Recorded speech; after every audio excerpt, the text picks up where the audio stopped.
Hello friends, આજે હું બનાવું છું દહીં ભીંડી.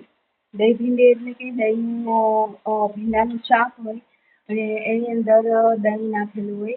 તો એ લોકોને નામ આપી દીધું છે કે દહીં ભીંડી. તો મોહિતને દહીં ભીંડી બહુ ભાવે છે. તો આજે હું સ્પેશિયલ એના માટે દહીં ભીંડી બનાવું છું. તો ચાલો બતાવું કે હું કઈ રીતે બનાવું છું. તો દહીં ભીંડી બનાવવા માટે મેં પહેલાં તેલ ગરમ મૂકેલું અને તેલની અંદર થોડી અમથી રાઈ, હળદર અને હિંગ નાખી અને ભીંડો છે એ ભીંડો અને બટાકું, કારણ કે મોહિતને બટાકું જોઈએ બધી વસ્તુમાં ભેગું. તો મેં એ બધું નાખીને અને હવે હું એને છે ને પૂરેપૂરું ચડવા દઈશ. તો આપણો ભીંડો ચડી રહ્યો છે ત્યાં સુધીમાં આપણે દહીંની અંદર બધા મસાલા એડ કરી દઈએ. તો આ છે દહીં અને દહીંની અંદર મેં ચટણી, મીઠું, ખાંડ, હળદર અને જીરું આ બધું એડ કરી દીધું છે. ખાંડ બધાને ભાવે તો નાખી શકો અને ના પણ નાખી શકો, પણ દહીં થોડું ખાટું છે એટલે મેં એની અંદર થોડી અમથી ખાંડ નાખી છે, ચપટી કમથી.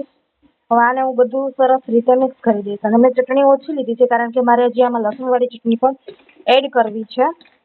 એ હું સીધી શાકની અંદર લસણવાળી ચટણી એડ કરીશ, એટલા માટે મેં આમાં દહીંમાં ચટણી બહુ ઓછી લીધી છે. અને આમ પણ અમે સ્પાઇસી બહુ ખાતા નથી, તો બધા પોતપોતાના ટેસ્ટ પ્રમાણે બધી વસ્તુ લઈ શકે. અને આ છે મેં લસણવાળી ચટણી એડ કરી છે.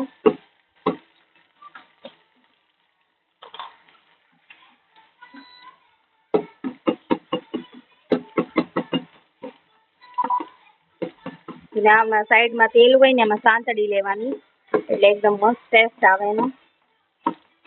અને ગેસની ફ્લેમ એકદમ સ્લો રાખવાની અને હવે હું એડ કરું છું એની અંદર દહીં. તો મેં એડ કરી દીધું છે દહીં અને હવે તેલ છૂટું પડશે આમાંથી ત્યાં સુધી આપણે એને ધીમા ગેસ ઉપર ચોળવીશું, કારણ કે ફૂલ ગેસ કરીશું તો દહીં છે એ ફાટી જશે. તો અમે સ્પાઇસી નથી થતા એટલા માટે અમે ચટણી આમાં ઓછી નાખેલી છે. બાકી જે લોકો સ્પાઇસી ખાય છે એ લોકો એના પ્રમાણે નાખી શકે, એના ટેસ્ટ પ્રમાણે. તો રેડી છે દહીં ભીંડી. તો કેવું લાગ્યું આ મારું દહીં ભીંડીનું રેસીપી?